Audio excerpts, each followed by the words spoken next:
Hey, welcome in. Welcome in. Welcome in. We live? We are live.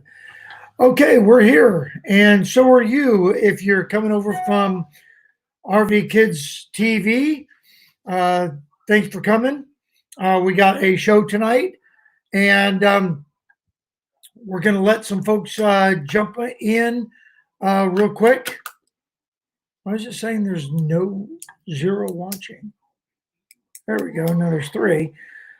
RV Traveler MIA researcher, just got your email. No big deal. I will gladly help you out. My friend, Full Time Dream, good to see you. Weekend RVing is in here, and it's great to see you too. New Horizons is here in introducing the RV Kids TV raid. So thanks for coming in. RDEZ RV Life. I'm sure that's easier to say than I made it out to be. But welcome in. Yeah, so no problem. RV Traveler MIA. I look forward to seeing what you got there. That's going to be pretty cool. Nursing our travel bug.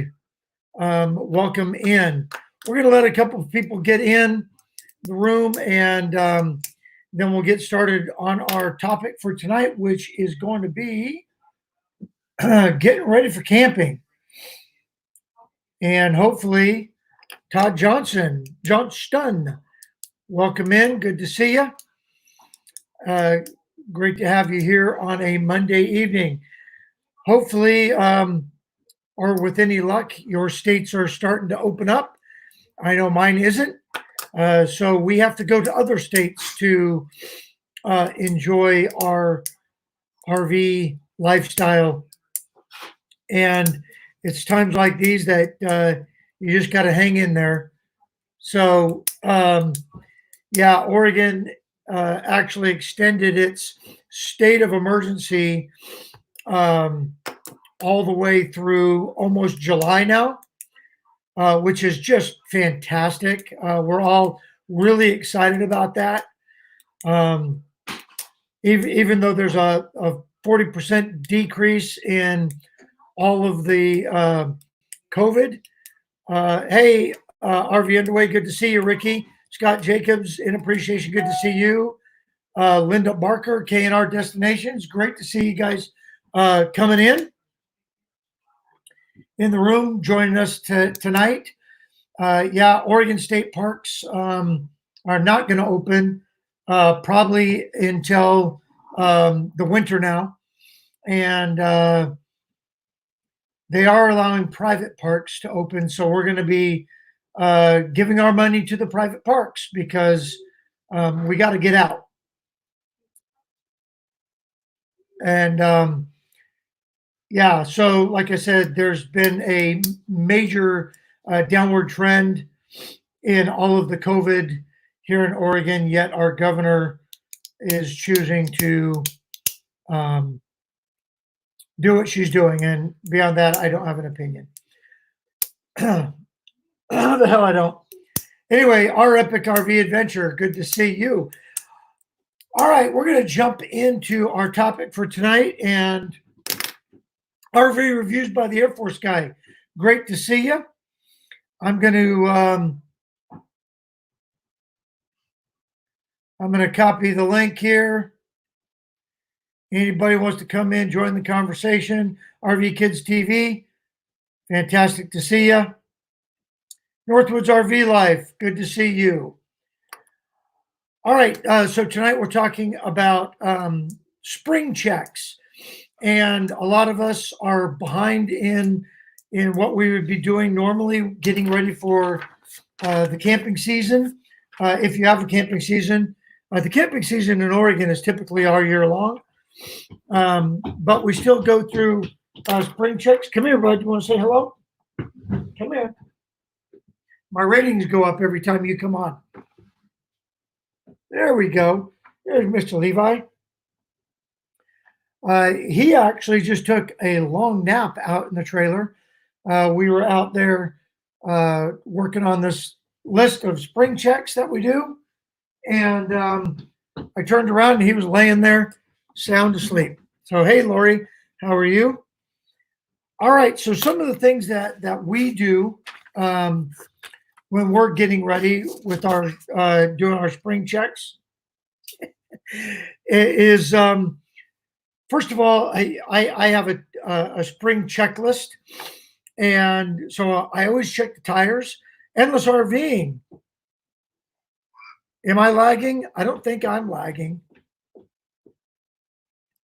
I hope I'm not lagging. Hold on a sec.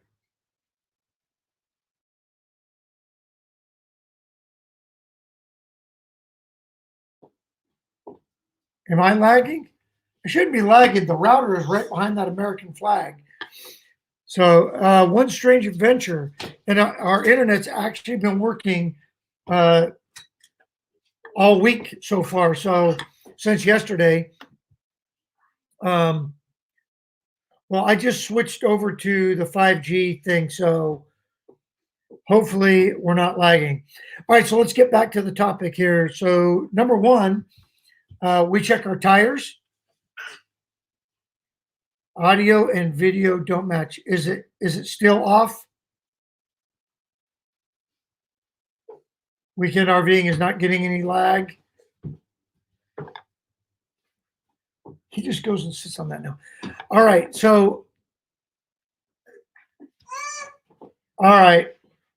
Well, we're just going to push on and get through our subject. And once again, um, if anybody wants to pop in and tell us what you guys do when you're doing your spring checks. All right. So, we're checking the tires. I do a visual inspection of all the tires, make sure that they're in good repair, no weird wearing, no cracking in the sidewalls, crawl under the trailer and check the back of the tires. And I also do um, a good check of the PSI. When they sit, um, you can lose air pressure. Um, let's see that. So check your tires, make sure they're in good repair. One of the things that I do for preventive maintenance, sorry about that, folks, is I don't cover my tires, but what I do is I spray a tire treatment on them. In fact, I do it every month, and it's basically just a tire protectant. It keeps the rubber from breaking down and all that. Hey, Wags, what's up? Good to see you, and go Cubs. So anyway, check your tires, make sure that they're in good repair. The last thing you want to do is pull out, and you're going to have a problem going down the road. All right, the next thing that we check is our safety devices. And so I make sure that my CO2 alarm is, still the green light's still on. I make sure that it's okay. If you have a battery operated one, now is a great time to change that battery. And that way you're ready for the season. I also check my smoke alarms, and we change our batteries every February. But I always just double check, make sure that the smoke alarms, the batteries are in, that everything's operating. Press a little button, hear the alarm go off, and check that. And then also go through and check your fire extinguishers. And yeah, that's plural. Most RVs come with one fire extinguisher. We went ahead and put 3 fire extinguishers in ours. We have one by each door, and we have one in the bedroom. And so check those, make sure that they're operating properly. Make sure that they're still full, that they're in the green zone. Make sure that you know what kind of fire extinguisher you have. And now is a really good time to kind of take a look and see if you know how to use that, because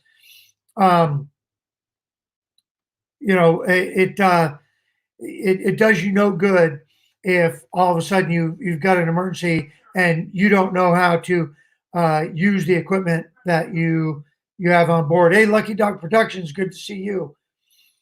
All right. So check all your safety devices and make sure they're all working. I'm going to go ahead and throw this up one more time. Anybody wants to jump in? All right. Another good thing that we do in the spring, especially when the weather is getting better, like right now, get up on the roof if you can, or get up on the ladder and check your seams and seals. Now is a really good time. You've gone through the winter. If you don't cover your RV like we don't cover ours, go through and check all those little, all your die-cores, see if there's cracks and stuff. Now's a really good time to get up there and reseal. You should be checking that anyway. And especially if you haven't checked it in 2 years,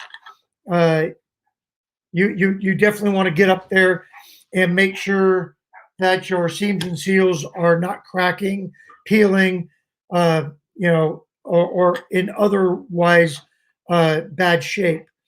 Because it's better to repair it now than later, especially after you get some water damage, and that's not going to be good. So check your seams and your sealant on your roof. I know I was just up there on Saturday and noticed that I've got one little spot, and it's about that big right there, and which means that there could be other. So I did a good check, and I can't walk on my roof. I've got one of those kind that you can't walk on. So I took the ladder, and I could see my entire roof. I could see all the seams and seals, and I went through and checked everything, and put some new sealant on that little crack. And you comfortable, buddy? Okay, I got to show you guys this. Levi just came in. We've got this little high chair thing that straps to a chair. We got it on the floor. He just goes over there and sits in it now.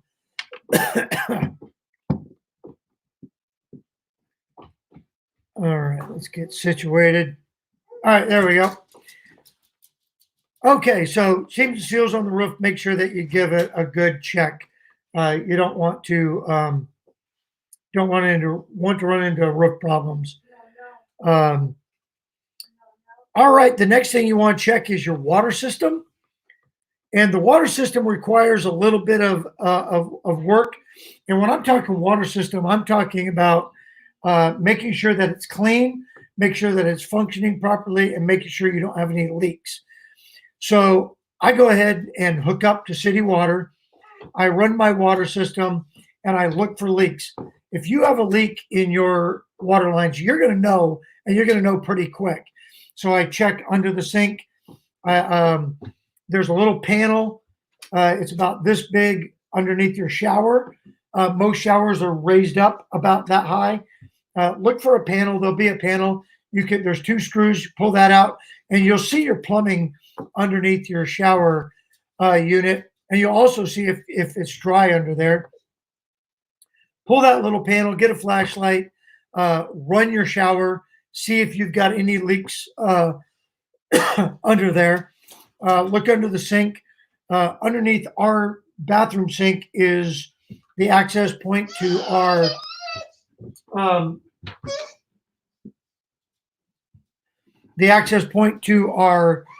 outdoor shower.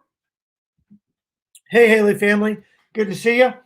I can inspect that from one location. And then underneath the galley sink is also all the plumbing that comes into the galley. And because we've got a sealed underbelly of RV, if you have any leaks, you're going to start seeing water dripping, and it doesn't take long to do that. And I know that because when we blew our water heater, our water heater is underneath our oven. water started pooling on the floor in front of the oven, and we started seeing drips on the outside where it had gone through. Luckily, we had no damage, and this was years ago. But it was really apparent that we had a water leak. So go ahead, hook up to your city water, run your water, make sure your faucets are working, make sure your hot water heater is working. A good time to check that. And then I go through and sanitize my fresh system. I try to do that at least once a year, maybe twice, but I always do that in the spring. So a quarter cup of bleach for every 15 gallons uh, on your tank size. So so we go ahead and throw essentially a cup of bleach in, fill our water tank up, then run our pump, run the water through our system until you smell bleach, and then let it set overnight. They recommend 12 hours. So I just let it set overnight. Maybe sometimes I do it 4 hours. 4 hours is enough time, but it depends on your dealer or manufacturer. I hear 4, I hear 12.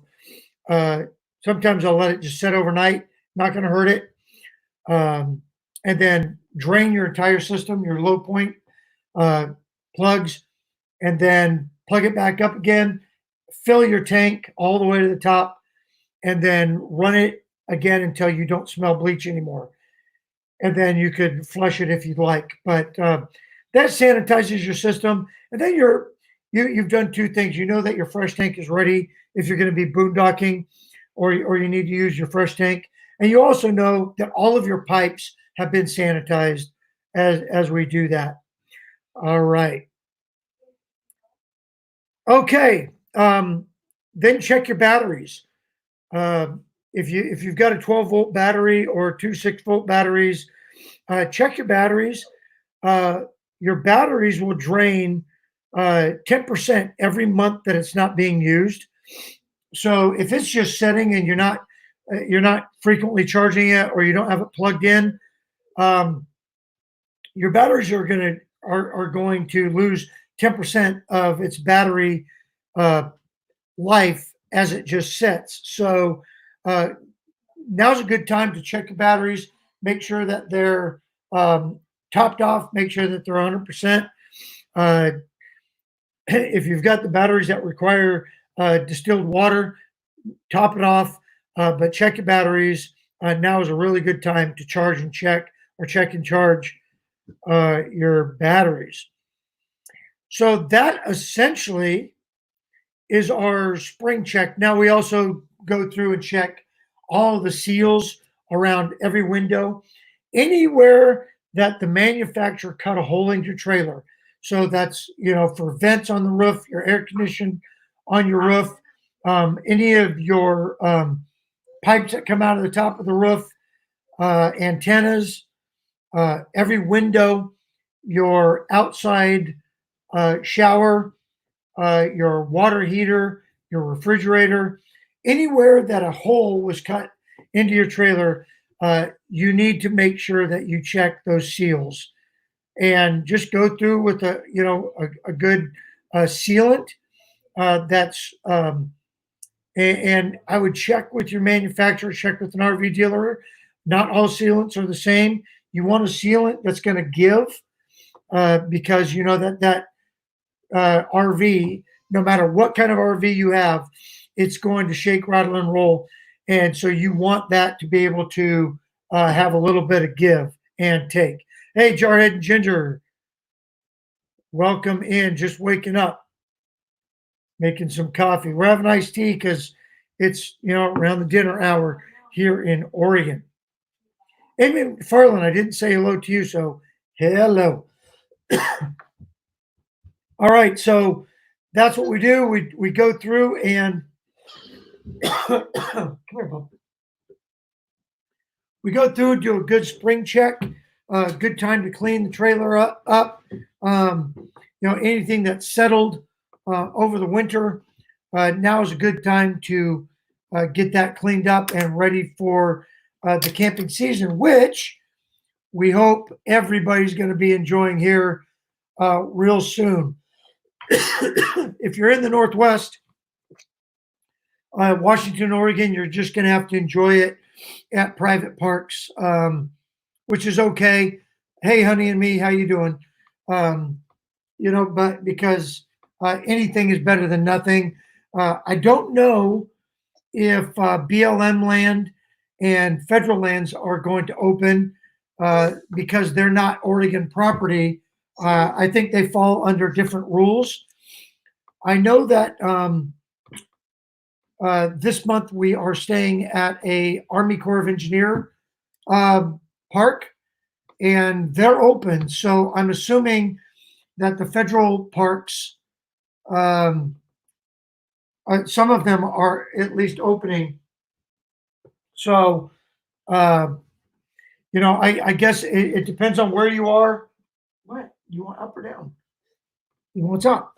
Up or down, or up and down. So, that's kind of where we're at. We're just trying to get through all of this. And luckily, we're starting to see the downward trends, and it's looking pretty good. So we are going to get through this, and we're going to get back out into our campers real soon. And I'm waiting to see if anybody wants to come in. I will talk just a little bit about our RVers supporting veterans fundraiser.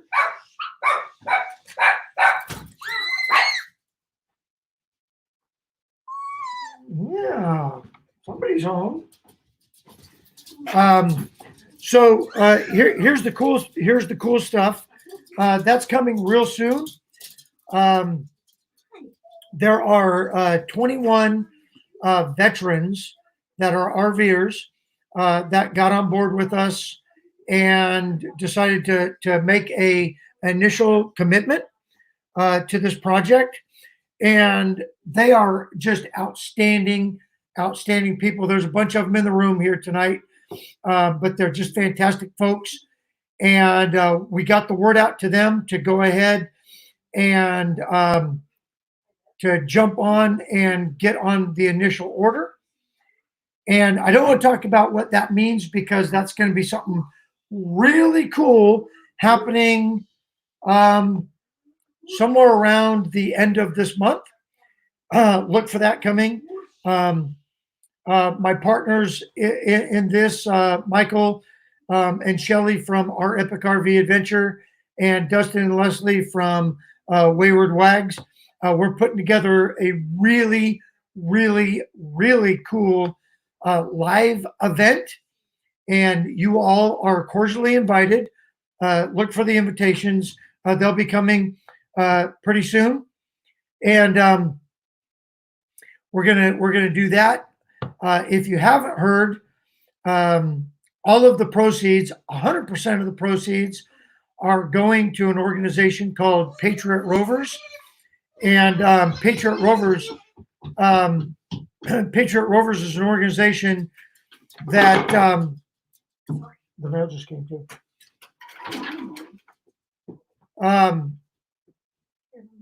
The parade going to the backyard.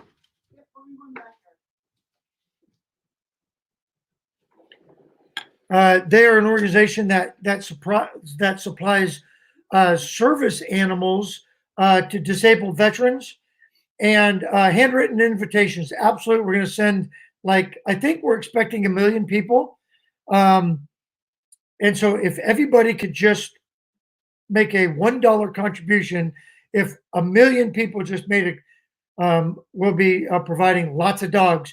But it's really cool, and so yeah, Jarhead, we're hoping to. You're the key to this entire thing. So anyway, our goal is to provide veterans with dogs, and we know that because of all this COVID mess, a lot of the smaller organizations are struggling just to keep their organizations moving forward. And so that's why we're doing this for a small organization. And I'm going to bring one of my partners in crime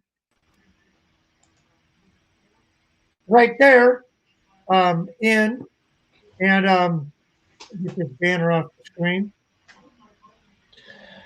Hello, hello. And hey, Michael, how you doing? It seems like forever since I chatted with you last. It's been a good 5.5 hours. Yeah, probably 5.5. So how you been? I mean, how's the wife and kids? Well, you know, lots changed. And hey, John, he is smiling. That's right. Michael's smile. This is my smile. Hey, and I'm going to give you an extremely shameless plug. If you are not watching this 3-part series that this guy right here is putting out about the Combat Cafe in a little town in Florida, they're in Florida, correct? Eustis, Florida. Yeah. You need to talk about an absolute great couple, young couple, guy that did his time and is dealing with what a lot of us are going through, and just found a fantastic outlet for it and just doing wonderful stuff. So if you haven't seen the first 2 parts of the series, go back and watch it. They're just really great. Hey, Papa Drew's here. Oh, that's Money Man Drew. That's his new name. Oh yeah, Money Man, huh? Yeah. Now that he's gotten monetized. Oh yeah. Well, no, he's under review still, right?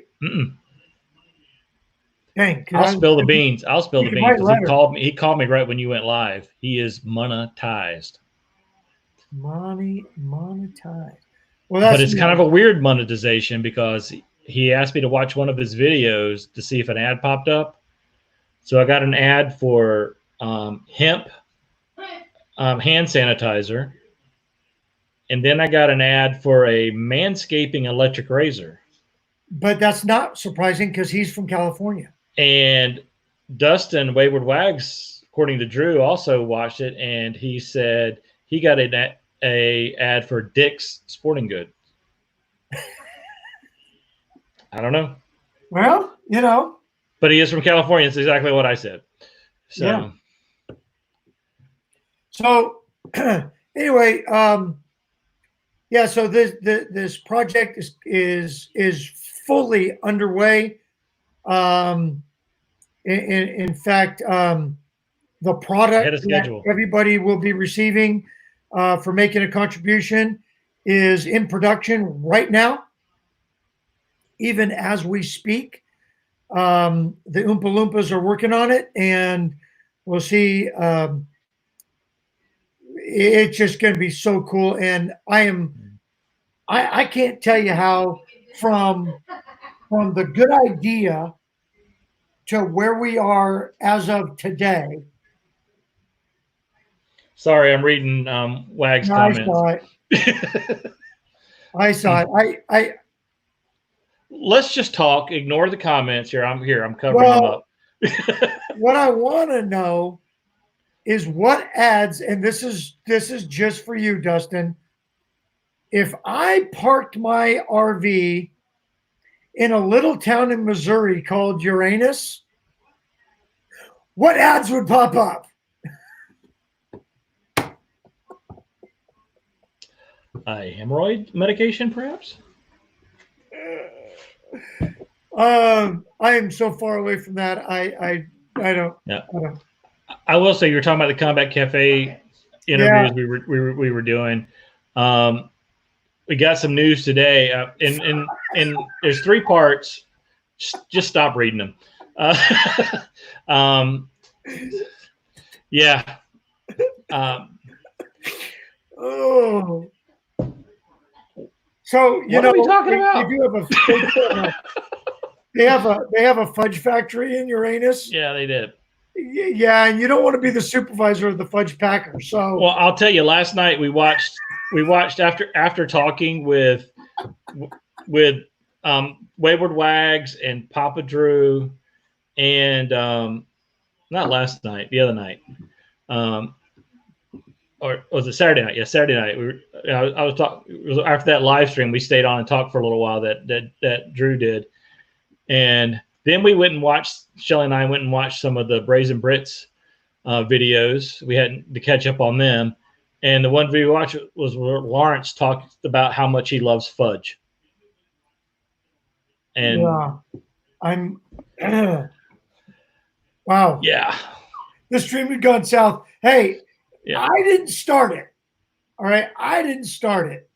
Yeah. I'm the host and I lost control.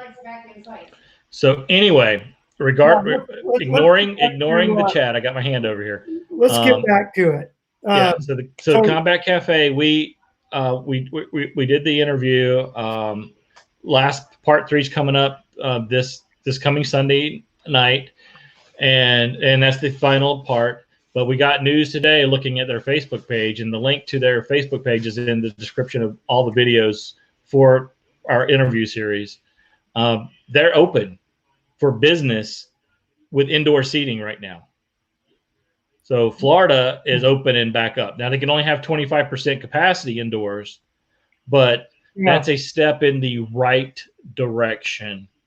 So no, absolutely. And I think a lot more of that is happening. Mm-hmm. I know that in Washington state, they are gradually opening up that same thing. They're reducing capacity, but they're at least opening up. Governor Inslee and Governor Brown from Oregon and Washington are a couple just, if you look up the word knucklehead in the dictionary, they're both in there. But they're going to start gradually. And here's the thing, and this is Jerry's theory and Jerry's theory only, and I probably shouldn't even share it because every time I do, I lose subscribers. But I give it to Memorial Day.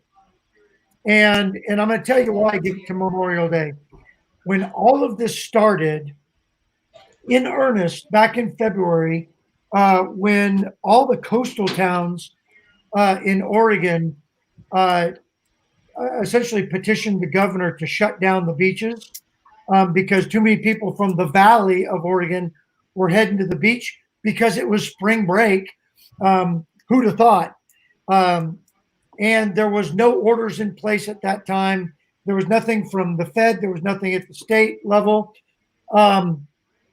They basically told people, leave our town or you'll be arrested. And so they shut the beaches down. Well, the Oregon coast relies 99.999% of the industry on the Oregon coast is tourism. Mm-hmm.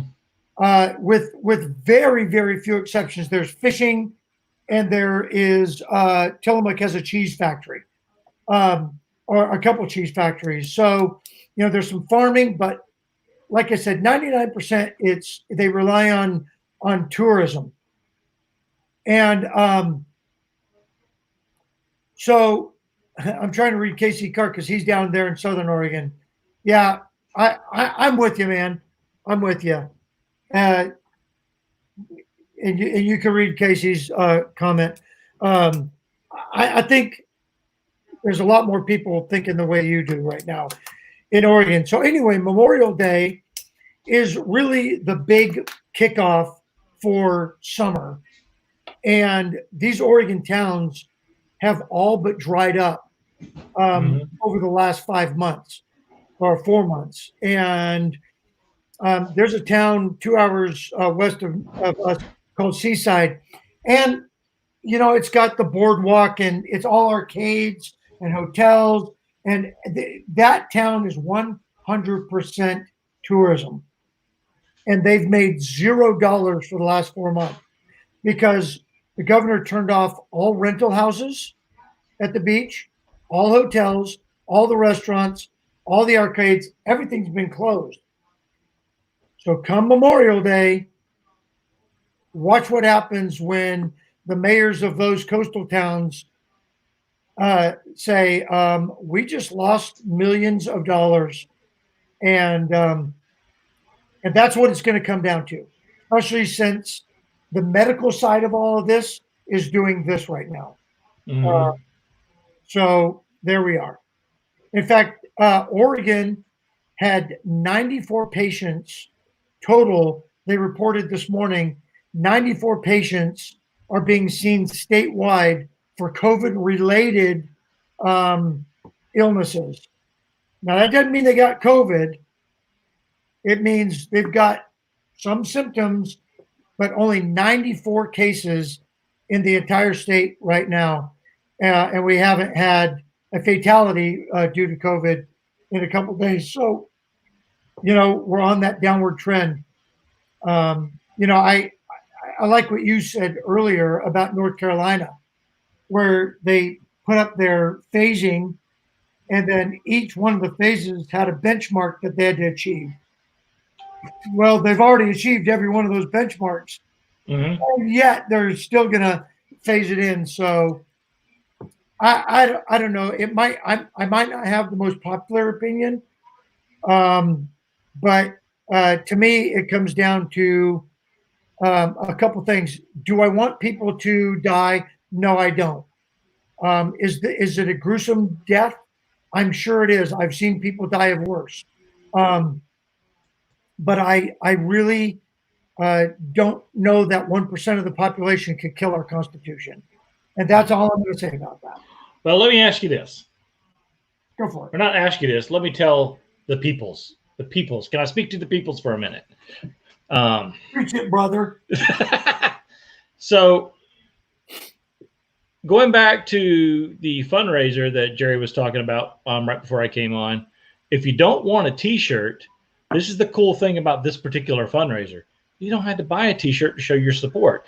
You can go to the link that we are going to provide at a date to be named later, and you can either buy a T-shirt or make a donation, or better yet, do both. Make that donation and buy that shirt. Yeah. Well, what we noticed is, and I was talking about the 21 channels that are already actively participating in this endeavor. And what we noticed was that, look, I'll peel one layer off the onion. The T-shirts are going to cost $22. All right, $22.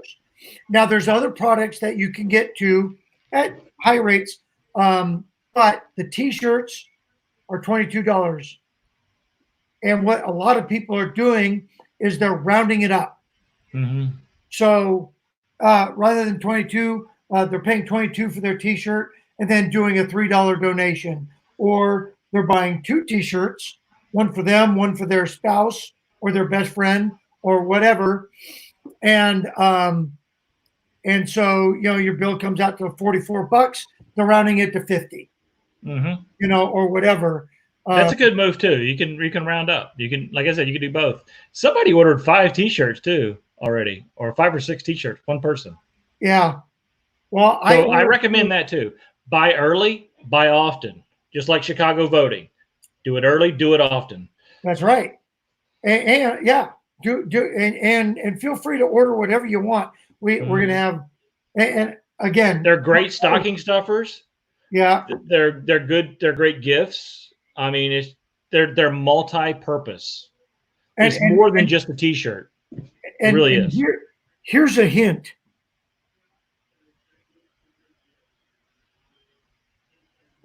Oh, we almost came back at the same time. That's kind of weird.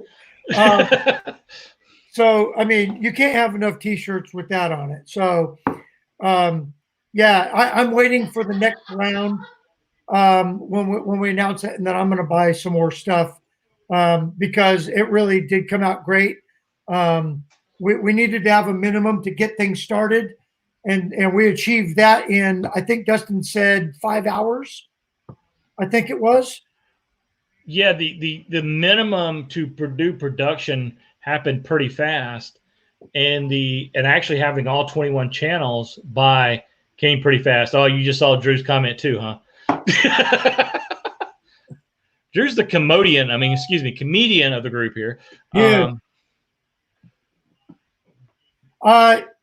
Ricky, no, it is not open to the masses yet. There will be okay, since I peeled one side of the onion, I'm going to peel just a little bit. And I kind of mentioned it earlier. I think it's going to be the last Sunday of the month. Of May. Of May. The last Sunday of May, there is going to be a big, dude, why are you teasing me? I got to drive an hour to the nearest Sonic. It took me almost 15 minutes just to get a drink at Sonic today. That's how busy they were. Yeah. All right. So the last Sunday of the month. Now, let me put a little asterisk here. If everything lines up the way it's lining up today, if all the stars just stay where they are, the last Sunday of May, we're going to have the big deal. Big reveal. And that will be the day that we open it up for the masses. In fact, and since Ricky is part of this, I'll tell you that what you use to order your shirt, Ricky, doesn't exist anymore. Right. We closed that down. So, yeah. So that's it. That's all I'm going to say about it. Get super excited.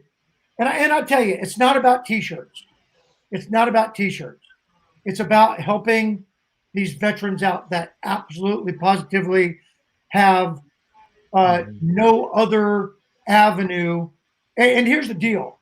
And correct me if I'm wrong, Michael, because I don't have one and you do. So what happens is the VA is my primary care. And full disclosure, I am a user of the VA. They are my full-time medical care. If I needed a service animal like Talon, my doctor would prescribe me that service animal, just like they give me my hearing aids, just like they give me my meds, all that stuff. Well, the VA does not operate kennels. Right. The VA, I mean, they have hospitals, they have outpatient clinics, they have research facilities, they have all of that. But the Veterans Administration, on the medical side, they do not own and operate kennels. And so they outsource to organizations like Patriot Rovers to get their service animals from them. So when I go in, I say, you know, I would like this as an option, or the doctor decides, hey, this is something that you could use because I have mobility issues, I have PTSD, I have whatever it is. They will then reach out and get that service animal from an organization like Patriot Rovers. So Patriot Rovers is, you know, they're being partially funded, but they still got to feed the dogs. They got to pay for electricity. They got to pay for their staff and all that stuff. So, you know, well, you're kind of on the right track. They don't receive anything from any government organization, the VA or anybody else. No, it's all private or corporate donations for the service dogs. But, and I'm going to make a video about this because it's a lot more involved than we have time for right now. But one of the missions of Patriot Rovers that they have, besides helping vets, they used to use rescue animals only. I mean, they'd take rescue puppies, and they wouldn't take a 12-year-old dog and try to turn it into a service dog. They still take puppies, but they do rescues. Well, they had to stop doing that because, excuse me, just like anything else where there's money to be made off the medical system, there are organizations that train service dogs that you have to buy, and they have a trade organization, just like a lot of companies have a trade organization, kind of over, Sure. basically a lobbying group, right? Well, just to be a member of this organization as a company or an organization like Patriot Rovers costs $10,000 to $15,000 per year to be a member of. Well, Patriot Rovers and a lot of these other smaller local charities obviously don't have that kind of money, and for $15,000, that's about half the price of training a service dog. Yeah. So they can either get halfway to providing a dog to a vet, or they can be a member of a lobbying organization. And they chose to help the vets, not fund the pockets of somebody else. Well, this lobbying organization was able to get a rule passed within the VA to where the VA will only recognize service animals if they're AKC registered. Right. So now you've even raised that expense even more for a service dog, because now instead of getting one basically for free out of the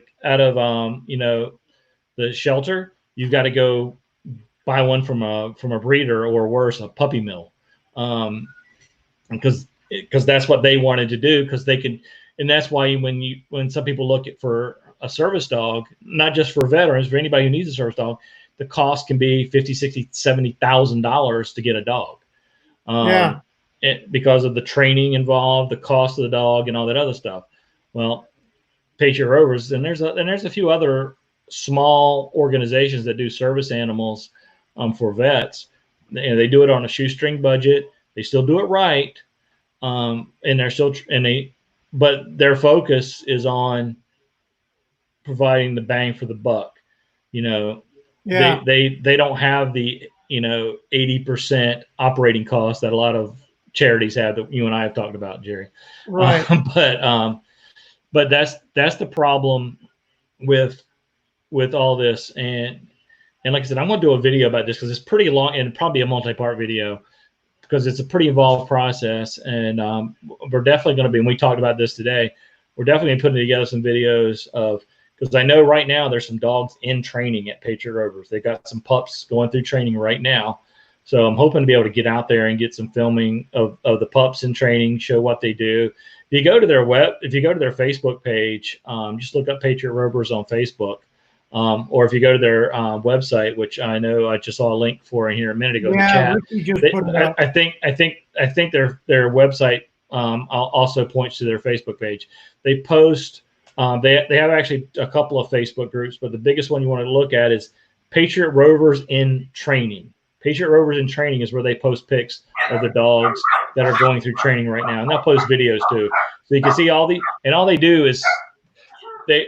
is golden retrievers. That's unless somebody that's in the system wants a different dog, all they do is train golden retrievers. So Talon's an English cream golden retriever, and that's kind of what they kind of go by it, as well. They like with the English cream, but it really just depends on what they're training the dog for. And Goldens are like the most popular breed of dog for service animals because of their high mentality and their good demeanor. But definitely check them out. And if you like looking at pictures of puppies, I mean, if you don't like pictures of puppies, don't go. Yeah, that's un-American. And if you don't like puppies, move to Russia. Yeah, Who doesn't like puppies? You won't need one of our shirts. That's for sure. That's right. Yeah. So, see, I thought that there was a subsidy or something, but I'm glad to. Well, it wouldn't matter to me because if the VA is giving them a little something, I would be okay with that. They can't. I mean, I could be 100% wrong as far as that VA and Patriot Rovers interaction, because I don't know that much about that. I know, like for my dog, and I think I told you this. For those of you who follow, well, basically any sort of auto racing, you know who Tony Stewart is, because he's been in a lot of different types. But the Tony Stewart Foundation paid for Talon, and another local veteran charity in Indiana actually paid for Talon the puppy, and then the Tony Stewart Foundation paid for Talon's training. Yeah. Well, I know, I know, and I don't know if you take advantage of it, but I do here, just because of proximity. We have a good VA outpatient clinic, and they're fantastic. And it's like 3 minutes from my house. That's where my primary care is. But then the hospital is over in Portland, and as long if I can stay away from Portland, I do. But because of the new VA community care program, there's a major hospital right here in my town, and I can actually go there for services, for tests and minor things. I could go there rather than going to the VA if it's something that they can't handle at the outpatient clinic. So I thought maybe there was a deal that the VA may have with them. So there could be, but it could be a deal with some of these. VA probably more than likely has a deal with some of the other organizations that actually charge for. And when I say that, don't think I'm degrading organizations who charge people for service animals, because I'm not at all. Not everybody can operate as a charity, and not everybody wants to operate a charity. So there's nothing wrong with that. So don't think I'm slamming the people who are charging these poor people, these poor vets, or these poor disabled people for a service dog. Well, somebody's got to pay the bill. I mean, so.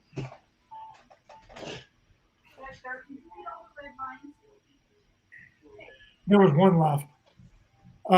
I had. We're going to do probably a series on Talon and the whole process, and we're going to have the founder and chairman of Patriot Rovers hopefully on our kickoff event for this, our kickoff to the public event as well. But because he's a very interesting guy, even though he is an Army guy. Hey, easy now. Easy now. Yeah, he was 4th Infantry Division, I believe is what he was in. Oh, well, there you go. I was there for a little while. He was well, I haven't met the guy, but I've been to the website and don't know how old he is, but I'm sure we're in that same. About same age. I mean, we're around the same age. All of us, all three of us here. Yeah. You, me, and him. But yeah, Dustin's the young one, I think. Yeah, Dustin's the child of the group, I think. Yeah. I wouldn't call him a child, but he's definitely young. I was going mentally. Yeah. So. All right. Well, hey, we got about 8 minutes left, and I used to mess with 4th ID guys. Yeah. And their patch. Yeah, because that's the IV on the patch, right? The 4th ID. Yeah, it's four IV sprigs. Yeah, that's what he is. He's and I will say Talon's actually my second service dog. The first one passed away, unfortunately, but he was named after a member of the 1st Infantry Division. First service dog. Fort Riley. They've been there forever. I don't think they're ever leaving there. Yeah, I was at Fort Carson, and 4th ID was there, but they've been at multiple places too. So, and that's why you wonder what age group and when they were in the service, depending on where they were, because the Army's reconfigured and reflagged and moved things around. So. Yeah, the Air Force does it a lot too. They shut one unit down, or actually they just rename it to something else. And and then they take the unit, the old unit name that they just got rid of, and give it to another unit. I'm like, why did you do that? And they got this weird lineage they do too. Like there's like a bunch of intel units. If you trace back their lineage, it's to a different numbered outfit that's doing a completely different mission. So how did you get from Well, because don't forget, you guys used to be in the Army. Yeah, but we're still slowly recovering from that. Yeah, there is medication for it. Yeah, I was in a unit, and I left Fort Benning. I went to Fort Campbell. Then I went up to Fort Wainwright, Alaska, and I was in a unit that was in the 172nd Separate Infantry Brigade, and it was, and the reason I got sent there is because of the Army regimental system. We had 1st Battalion, 2nd Battalion, and 3rd Battalion of the 327th Infantry was at Fort Campbell, and 4th, 5th, and 6th Battalion of the same regiment was in Alaska. So I got to Campbell and I was in 1st Battalion, and then I got moved to 6th Battalion, so I got sent to Alaska. And so didn't have to change anything except for my shoulder patch. My unit crests were the same, everything. And halfway through our assignment, we got reflagged to 4th of the 9th Infantry. So all we did was change a crest. I mean, nothing changed. Our building, nothing changed except for our unit crest. And then they decided to reconfigure again, and they took all the airborne and moved it to Fort Richardson, and they became the 501st. And then I left there. I came down to Fort Lewis area. So 31st Infantry. No, I never did. Where is the 31st Infantry? RV traveling MI researcher. It's over there. It's over there. Yeah, it's at Fort something or another. Yeah, no. I 75th, 327, 9th a couple times because you go back in 1st, 4th, 162nd, but never the 31st. 10th Mountain Division. So my son was in the 10th Mountain. And he was in the 33. He was in 32nd, first or 37th or 32nd. John. Yeah, my son was, well, I'll tell you, I'll look it up real quick while we got like 2 minutes left. Yeah, and Wayward said his MOS changed a lot, but he always stayed the same job. Mine has changed 6 or 7 times in the 30 plus years I've been in, and I've had the same job from day one. It's just somebody gets a wild hair. Hey, let's change the designation, and I think that's just an officer just trying to get a bullet on his annual evaluation. So my MOS never changed. I was in 11 series until the end. At Fort Carson, huh, JW? Yeah, that's a neat place. I like the Colorado Springs area. Since we're almost up at the top of the hour, I just want to say this, yeah. Jerry, I gained a subscriber during your live stream. Now, that means you probably lost two. He was in, and I know Justin and Christina are on after me. And Michael. Justin and Christina. Oh, why the numbers? Nursing our travel bug. Every job in the military is assigned a number designator. It's usually called MOS, military occupation specialty, or a rate, or the Air Force calls them an Air Force specialty code. And it's just that's all it is, just a number designation for that job. As a matter of fact, the federal government labels everybody's job has a number on it. You just may not know what the number is for whatever job you're doing. Yeah, 32nd, 71st, Cav. No, he was in 87. He was in 287, right? Or 187? Anyway, yeah, I started out as, all right, ready for this? I was an 11 Bravo Charlie 2, which is an anti-tank guy, infantry. Then I became just an 11 Bravo Papa, which is a paratrooper. And then I became an 11 Charlie mortar. And then I went back to 11 Bravo, Papa Victor, Airborne Ranger. And then I stayed that all the way through my career until I became a sergeant major. And then I was a 00 Zulu. Sergeant's major, command sergeant's major in the Army have no MOS. It's MOS non-specific. Actually, it is their own MOS now. All right, it is now the top of the hour, and I want to thank everybody for coming. Head on. Yeah, over. Shelley's getting ready to drop the link for Justin, Christina, and Michael. And when I say Michael, I don't mean me. I mean Michael with a K. Yeah, little the baby little one. Michael. Okay, head on over there, folks, and we will see you next Monday. Thank you much. See you guys. See ya. He's leaving.